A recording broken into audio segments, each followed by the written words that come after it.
Bismillah. Assalamualaikum warahmatullahi wabarakatuh.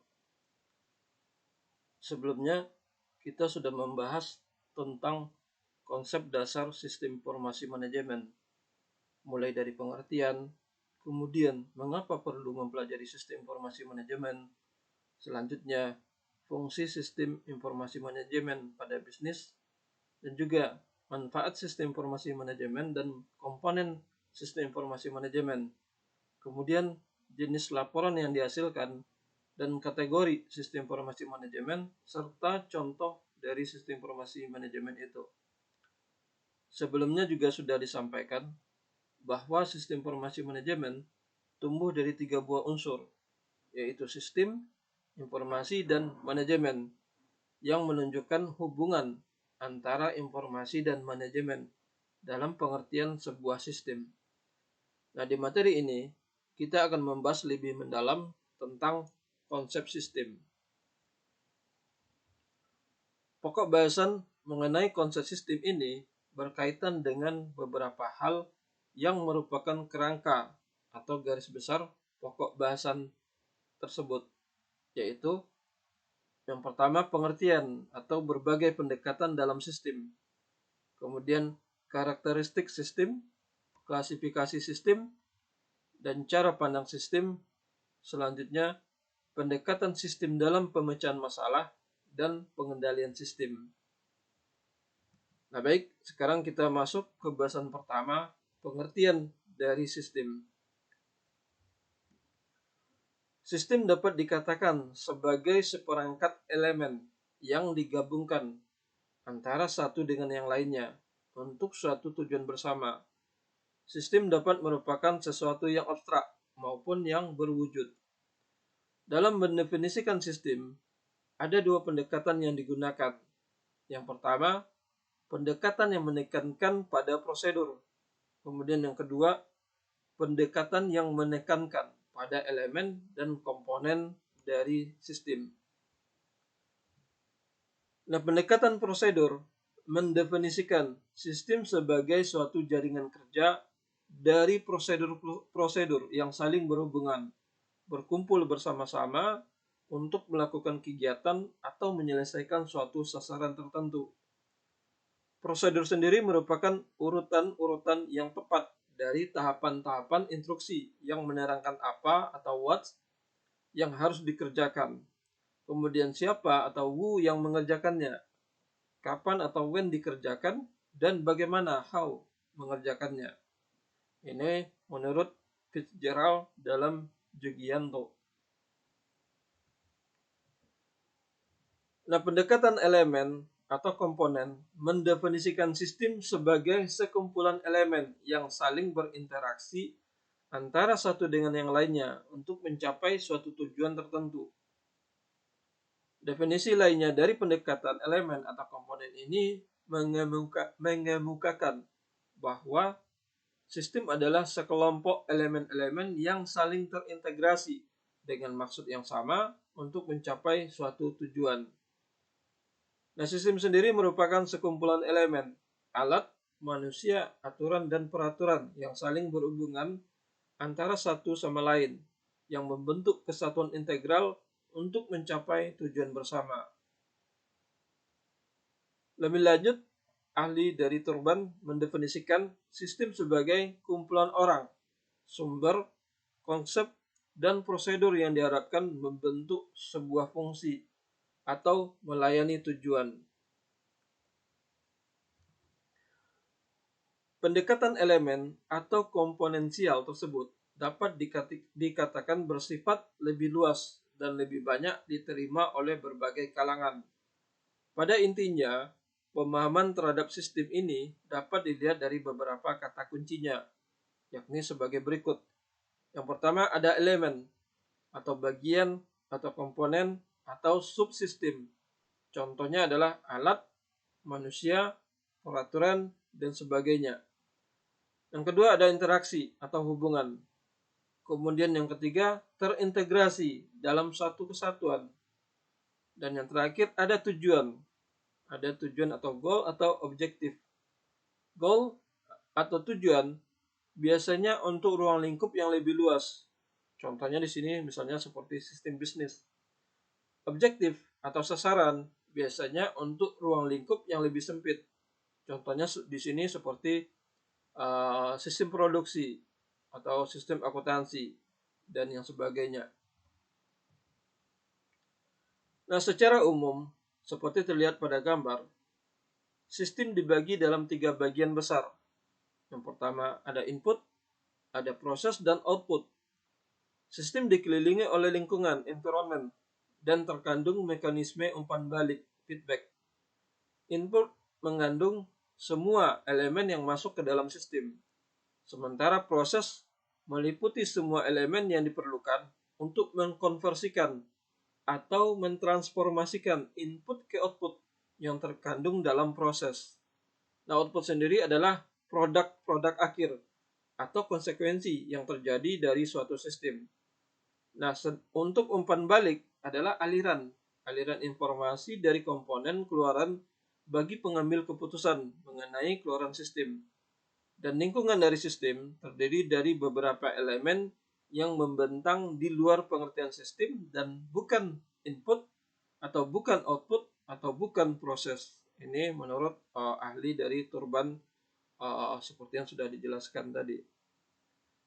Nah, konsep pengertian sistem sebagai suatu metode dikenal dengan istilah pendekatan sistem. Pada dasarnya, pendekatan ini merupakan penerapan metode ilmiah di dalam pemecahan suatu masalah atau merupakan kebiasaan berpikir sistemik, teratur, terkonsep, serta memandang suatu sistem sebagai bagian dari sistem yang lebih luas atau lebih besar. Pendekatan sistem dapat digunakan untuk analisa dan perancangan suatu sistem. Termasuk di sini adalah sistem informasi manajemen. Nah, sekarang kita masuk ke bagian tentang pembahasan karakteristik sistem. Nah, untuk mengetahui apakah sesuatu itu sistem atau bukan, antara lain dapat dilihat dari ciri-cirinya.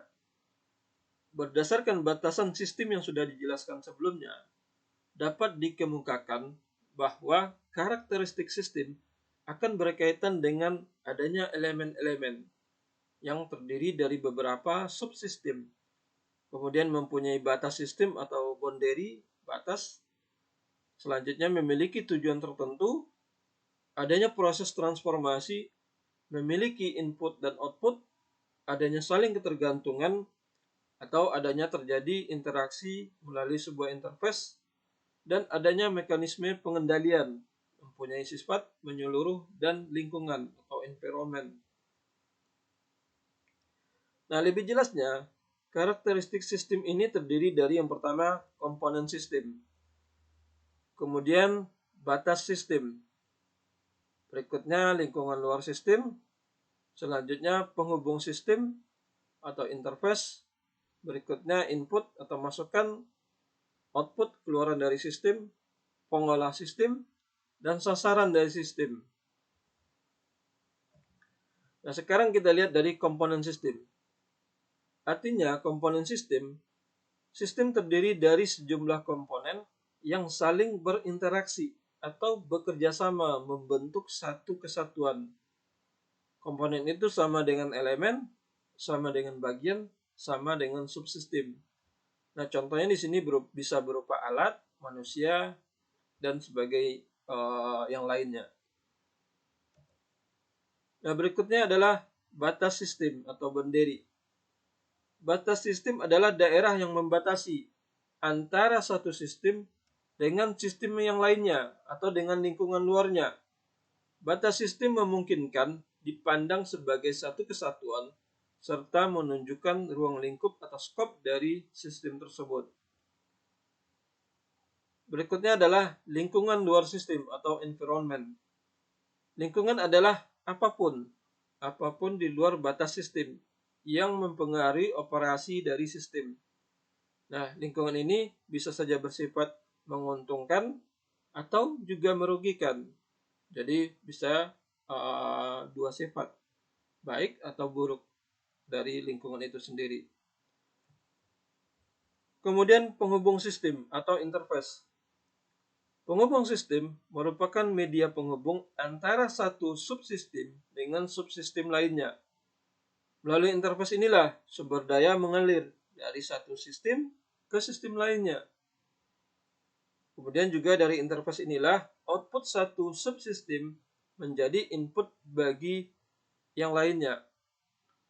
Nah, satu subsistem kemudian juga berintegrasi dengan yang lainnya membentuk satu kesatuan. Berikutnya adalah input atau masukan dari sistem. Masukan adalah energi yang dimasukkan ke dalam sistem. Masukan ini dapat berupa maintenance input dan signal input.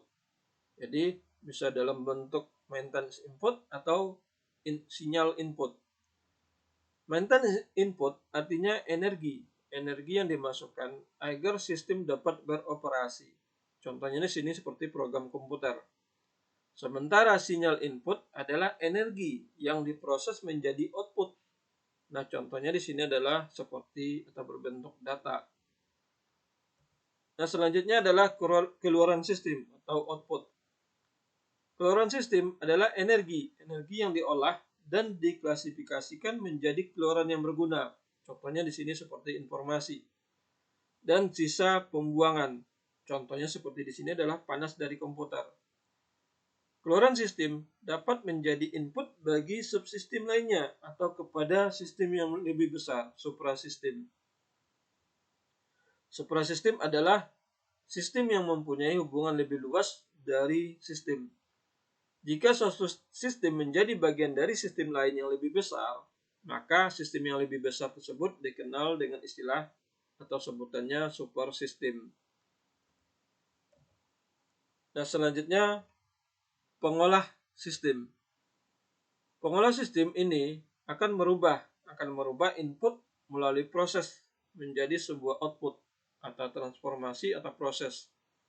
Nah, pengolah sistem juga memperhitungkan batas-batas dari sistem, boundary-nya, atau batas-batas dari subsistem, dan pengaruh dari lingkungan atau environment, baik yang bersifat menguntungkan atau merugikan.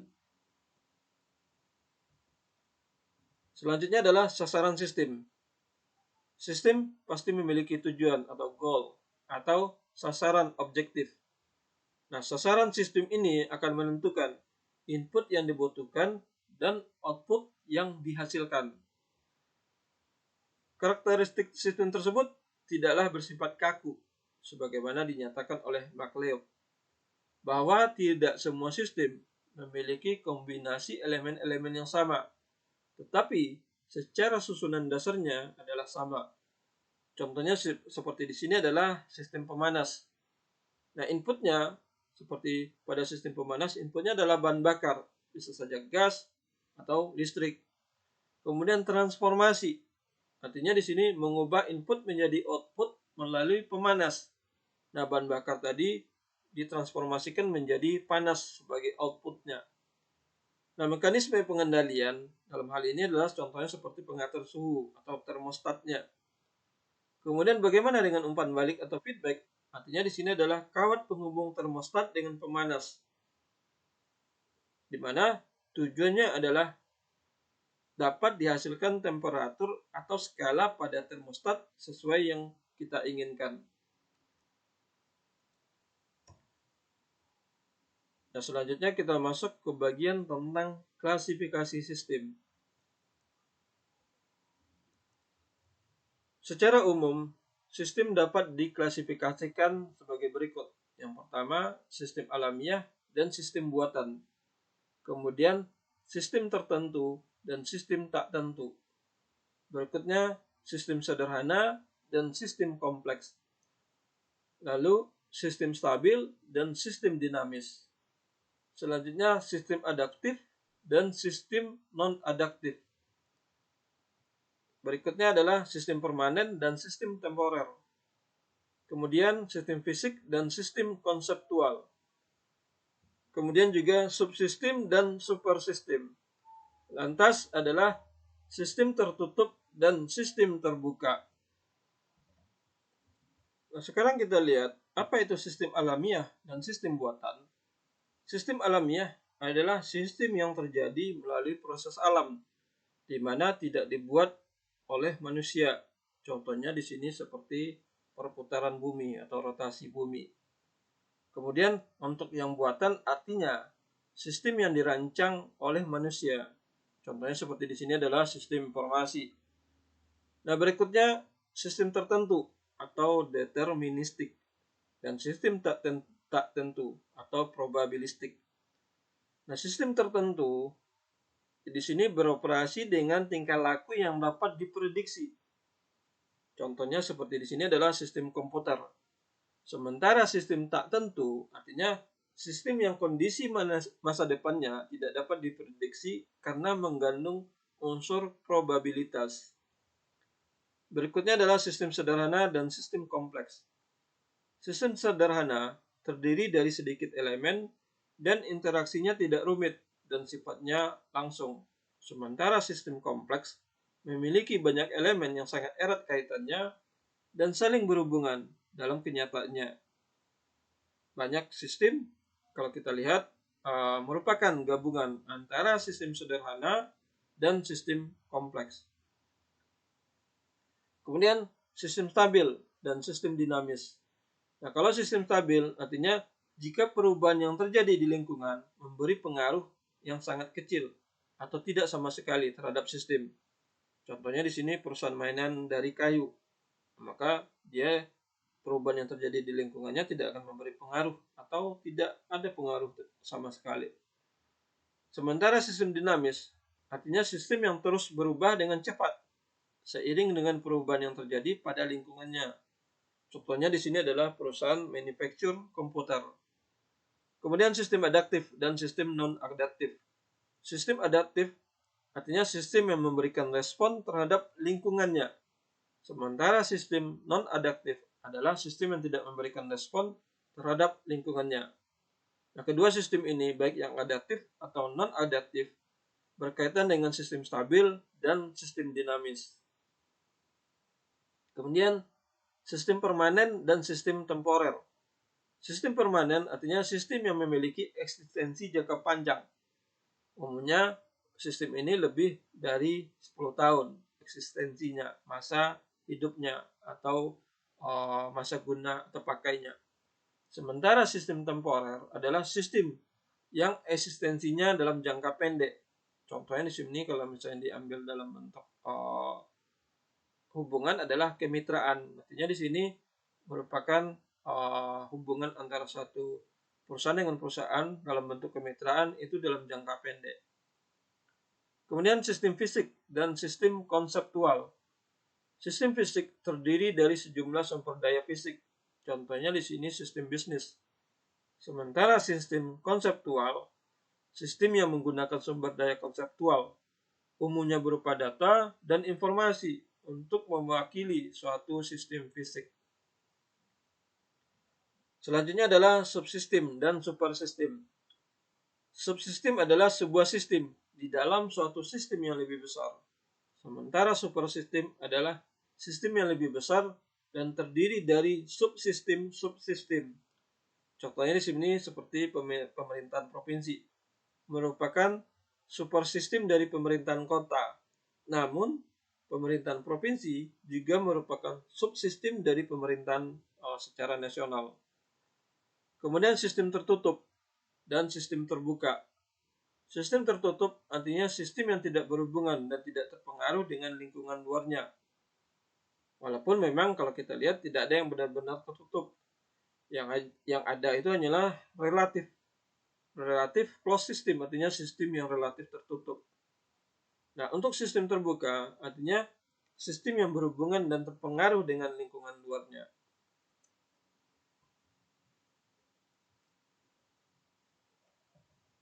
Nah, selanjutnya kita lihat bagaimana cara pandang sistem. Cara pandang sistem adalah bagaimana melihat operasi bisnis sebagai sistem-sistem yang melekat dalam suatu lingkungan yang lebih luas. MacLeod menyatakan cara pandang sistem ini bermanfaat untuk Yang pertama, mencegah manajer tidak tersesat, artinya tidak salah dalam kompleksitas struktur dan rincian dari pekerjaannya. Kemudian, menyadari perlunya memiliki tujuan-tujuan yang baik. Selanjutnya, manfaatnya adalah menekankan pentingnya kerjasama semua bagian dalam organisasi. Jadi tidak bisa satu bagian bekerja sendiri saja. Dan selanjutnya adalah mengakui keterkaitan organisasi dengan lingkungannya. Dan yang terakhir, manfaatnya adalah memberikan penilaian yang tinggi pada informasi umpan balik yang hanya dapat dicapai dengan cara sistem tertutup. Berikutnya tentang pendekatan sistem dalam pemecahan masalah. Pendekatan sistem merupakan suatu pendekatan sistematis yang digunakan untuk pemecahan masalah. Apa itu masalah? Adalah penyebab dari suatu persoalan. Sementara gejala adalah kondisi yang dihasilkan oleh masalah. Pendekatan sistem menurut MacLeod terdiri dari langkah atau tahapan, di mana tahapan tersebut dikelompokkan ke dalam 3 bagian. Nah, langkah-langkah ini akan dijelaskan pada bagian berikutnya. Nah, 3 bagian tersebut yang pertama adalah usaha persiapan, di mana nanti masuk dalam kategori langkah 1 sampai langkah ketiga. Yang kedua, bagian yang kedua adalah definisi, di mana di sini masuk kepada langkah keempat sampai langkah kelima. Dan bagian yang terakhir atau bagian yang ketiga adalah solusi. Di sini adalah langkah ke-6 dan langkah ke-10.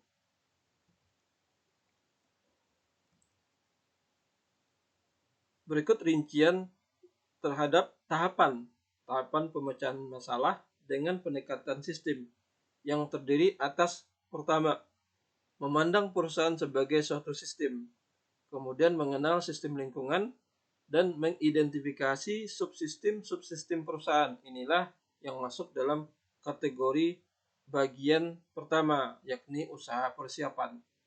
Nah, apa itu memandang perusahaan sebagai suatu sistem? Manajer dalam hal ini dalam menyelesaikan masalahnya harus mampu melihat perusahaan sebagai suatu sistem. Hal ini dapat dicapai dengan menggunakan model sistem umum perusahaan. Kemudian yang kedua, mengenal sistem lingkungan. Hal ini adalah pemahaman hubungan perusahaan dengan lingkungannya. Ada 8 elemen lingkungan yang perlu diperhatikan nanti oleh perusahaan. Dan yang ketiga, mengidentifikasi subsistem dari perusahaan. Nah, subsistem perusahaan yang paling mudah adalah area fungsional yang masing-masingnya merupakan suatu sistem sendiri. Selanjutnya baru dapat dilihat kepada tingkatan manajemen sebagai subsistem. Artinya memiliki hubungan atasan bawahan dan dihubungkan dengan informasi maupun arus keputusan. Nah, berikutnya adalah bagian kedua. Bagian kedua dari yang 3 bagian tadi, yakni definisi, di mana definisi adalah langkah keempat dan kelima. Di sini langkah keempat bergerak dari tingkat sistem ke subsistem, dan yang kelima menganalisis bagian-bagian sistem dalam suatu urutan tertentu. Nah, apa itu bergerak dari tingkat sistem ke subsistem? Adalah mengidentifikasi tingkat sistem tempat penyebab persoalan berada. Artinya, sistem dapat berada pada tingkat sehingga manajer dapat menganalisis sistem tersebut menurut subsistemnya. Nah, yang kelima, menganalisis bagian-bagian sistem dalam suatu urutan tertentu. Nah, di sini saat manajer mempelajari tiap tingkat sistem, elemen-elemen sistem dianalisis secara berurutan, yaitu mulai dari mengevaluasi standar. Kemudian yang kedua, membandingkan output sistem dengan standar. Berikutnya adalah mengevaluasi manajemen. Selanjutnya, mengevaluasi pemroses informasi. Berikutnya adalah mengevaluasi input dan sumber daya input. Kemudian mengevaluasi proses transformasi. Dan yang terakhir adalah mengevaluasi sumber daya output. Nah, ini masuk bagian kedua dari definisi. Nah, untuk solusi yang merupakan bagian ketiga terdiri dari langkah ke-6 sampai ke-10. Di mana langkah ke-6 adalah mengidentifikasi. Mengidentifikasi berbagai alternatif solusi dalam pemecahan masalah. Nah, di sini cara pemecahan masalah adalah dengan tukar pikiran dan diskusi secara informal, dan rancangan aplikasi bersama. Ini dilakukan secara formal dengan menggunakan sistem pendukung keputusan secara kelompok. Kemudian yang ketujuh, mengevaluasi berbagai alternatif dari solusi. Nah, hal ini dilakukan dengan menggunakan kriteria evaluasi tertentu untuk mengukur seberapa baik suatu alternatif dapat memecahkan masalah. Yang kedelapan, memilih solusi terbaik. Kemudian menerapkan solusi, dan yang terakhir membuat tindak lanjut dan memastikan bahwa solusi yang diambil itu efektif. Nah, sekarang kita masuk ke bab yang berikutnya adalah pengendalian sistem. Pengendalian adalah proses untuk mengukur kinerja sekarang dan membimbingnya pada sasaran yang telah ditetapkan. Dengan kata lain, untuk mencapai efektivitas pencapaian tujuan. Adapun elemen kunci dari pengendalian adalah yang pertama, tujuan dan standar. Maksud sasaran ditetapkannya terlebih dahulu. Jadi, tujuan, standar, maksud sasaran ditetapkan terlebih dahulu. Kemudian yang kedua, untuk mengukur kinerja. Jadi elemennya untuk mengukur kinerja. Yang ketiga, untuk membandingkan, mendeteksi berbagai perbedaan. Yang keempat, untuk mengkoreksi dan menyesuaikan. Nah, yang kelima dan yang terakhir adalah feedback. Feedback dan feedback loop. Jadi ada masukan, kemudian ada masukan yang berulang-ulang. Jadi feedbacknya selalu berkelanjutan. Baik, itu materi terkait dengan konsep sistem. Bapak cukupkan. Diakhiri dengan Assalamualaikum warahmatullahi wabarakatuh.